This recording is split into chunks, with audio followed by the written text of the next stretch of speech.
Quando olhamos como a pandemia tem afetado as periferias, escancaram-se ainda mais as desigualdades e a negligência de políticas para a população das periferias, aí com destaque para a letalidade do vírus na população negra. Então, quando a gente olha para as periferias, a gente entende que esses territórios são negros, né? E que não temos como planejar ações estratégicas para essa população, pois não existem dados com recortes de raça e gênero para esses territórios, né?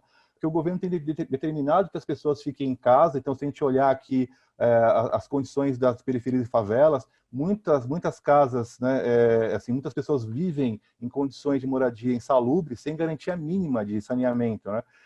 E aí, assim, acho que quando você faz quando a gente começa a pensar um pouco nas condições que essas pessoas vivem e em tudo aquilo que tem rodado de noticiário para a gente, me ficam algumas perguntas, né, que com relação a que democracia que é essa, que as pessoas precisam lutar por direitos básicos essenciais que ainda são negados, né? Ou como que a população periférica pode se isolar socialmente nessas condições insalubres, sem condições básicas de saneamento?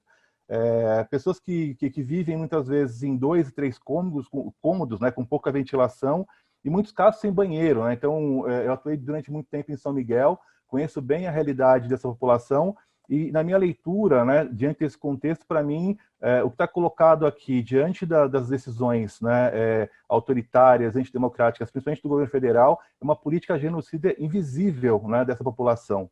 Que as periferias têm ainda outros desafios, que são os econômicos a serem enfrentados, as pessoas não têm poupança, não têm reservas financeiras, a realidade é o vivido, né? É o que está na cena do dia, assim. Então, as soluções precisam apresentar soluções imediatas para a questão financeira. A maioria da população periférica não tem o privilégio de não ir trabalhar e fazer o home office, né? As pessoas não têm escolha. Não dá para colocar o isolamento como uma escolha para quem vive nas periferias. A Maré é maior que 96,4% dos municípios brasileiros. Se a Maré fosse uma cidade, ela seria uma cidade de médio porte brasileira.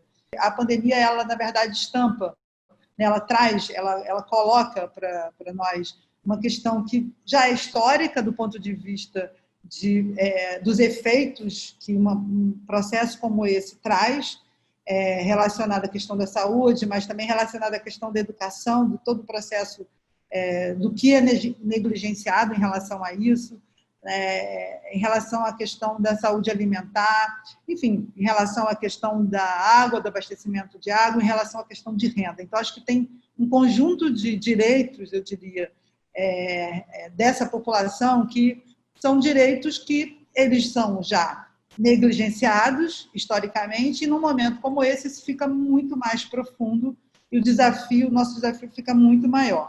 A gente tem 50 costureiras na Maré produzindo 20 mil máscaras toda semana, e essas máscaras são distribuídas à população justamente numa perspectiva de reduzir o dano em relação a uma questão da própria contaminação. A gente não tem no Rio de Janeiro, governo municipal, governo estadual, federal, respondendo a nenhuma demanda de forma estruturante e nem robusta para a emergência que nós temos em relação à Covid.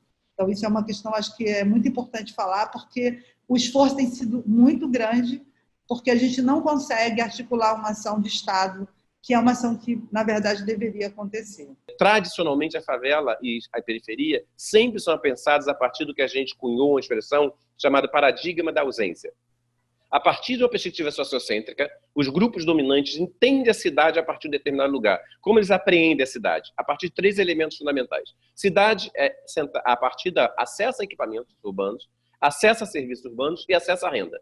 Essa ideia da cidade termina reduzindo o seu cidadão à condição de consumidor. E a partir daí se tem uma representação da cidade, onde você entende a cidade a partir do modelo ideal, que seriam os espaços e sujeitos que têm acesso a equipamento, acesso a serviço e acesso à renda. Esse é o modelo ideal. Todos os nossos índices de desigualdade trabalham a partir disso. E por isso se mostra, quando se apresenta a favela, que tem menos acesso a equipamentos, menos acesso a serviços e menos acesso à renda, como o espaço da não-cidade. Então, o que seria cidade? Qualquer estudo que demonstre fala cidade, efetivamente, ou lugar modelo ideal da cidade, é a Barra da Tijuca, é a Lagoa, aqui no Rio de Janeiro, é o Leblon, aqui no Rio de Janeiro, são os Jardins de São Paulo, Itaim Bibi, Higienópolis. Essa é a cidade. Esse outro lugar é a não-cidade, e por isso a gente interpreta a partir da ausência, da precariedade e da carência. Então, a gente interpreta esse território sempre a partir de pontos negativos. Então, qual seria o desafio primeiro que a gente pode aprender com a pandemia? Que no âmbito específico das favelas e espaços comuns, o isolamento tem que ser territorial e não doméstico.